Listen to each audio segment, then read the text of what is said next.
एक बार की बात है, बादशाह अकबर के दरबार में उनसे नौकरी मांगने की फरियाद लेकर एक व्यक्ति पहुंचा। उसकी कुछ देर बातें सुनने और बुद्धि की परीक्षा लेने के बाद बादशाह ने उसे टैक्स वसूलने वाला अधिकारी बना दिया। बीरबल भी उस दरबार में मौजूद थे। उन्होंने उसे कुछ देर ध्यान से देखने के बाद कहा कि बादशाह, यह व्यक्ति ज्यादा ही चालाक लग रहा है। ये जल्द ही कुछ न कुछ बेईमानी जरूर करेगा। ऐसे होते होते कुछ समय गुजरा और तब तक उस व्यक्ति ने टैक्स वसूलने का काम पूरी तरह संभाल लिया था। एक दिन बादशाह अकबर के पास दो व्यक्ति उस अधिकारी की शिकायत लेकर आए। शिकायतें मामूली थीं, इसलिए उन पर ज्यादा किसी ने ध्यान नहीं दिया। उसके बाद रिश्वत लेने और जनता को परेशान करने के आरोप भी उस अधिकारी पर लगने लगे।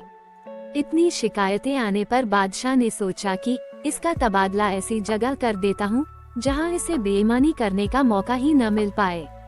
इतना सोचते ही बादशाह ने फैसला किया कि उसे अस्तबल का मुंशी बनाया जाएगा।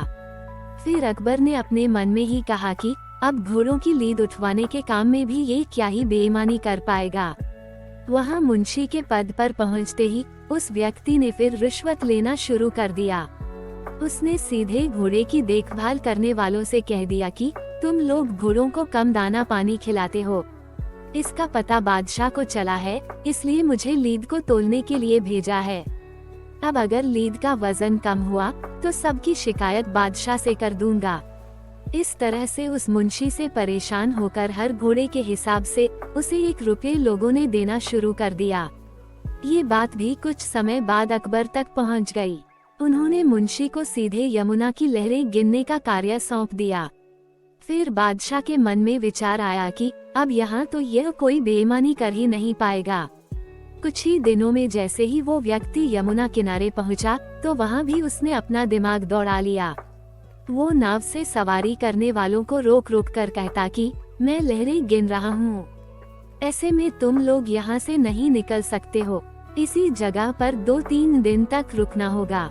रोज रोज ऐसी बातें सुनकर नाव चलाने वालों ने अपने कार्य को जारी रखने के लिए उसे 10-10 रुपए की रिश्वत देना शुरू कर दिया। अब यमुना किनारे भी वो व्यक्ति खूब बेईमानी कर रहा था। 1-2 महीने में यह बात भी बादशाह तक पहुंच गई। तभी अकबर ने एक लिखा हुआ आदेश भिजवाया, नाव को रोको मत, जाने दो। वो व्यक्ति चतुर था, उसने बादशाह के आदेश वाले पत्र को नावों को रोको मत, जाने दो कर दिया था। इस थोड़ी हेर फेर के बाद उसने अकबर का आदेश वहां टंगवा दिया। आखिर में उससे परेशान होकर बादशाह ने उसे नौकरी से ही निकाल दिया। तभी बादशाह को बीरबल की बात याद आ गई कि ये आदमी बेईमानी जरूर करेगा। तब उनके मन में हुआ कि मुझे उसे पहली गलती में ही कठोर दंड देना चाहिए था, ताकि आगे उसकी इतनी बेईमानी करने की हिम्मत नहीं होती।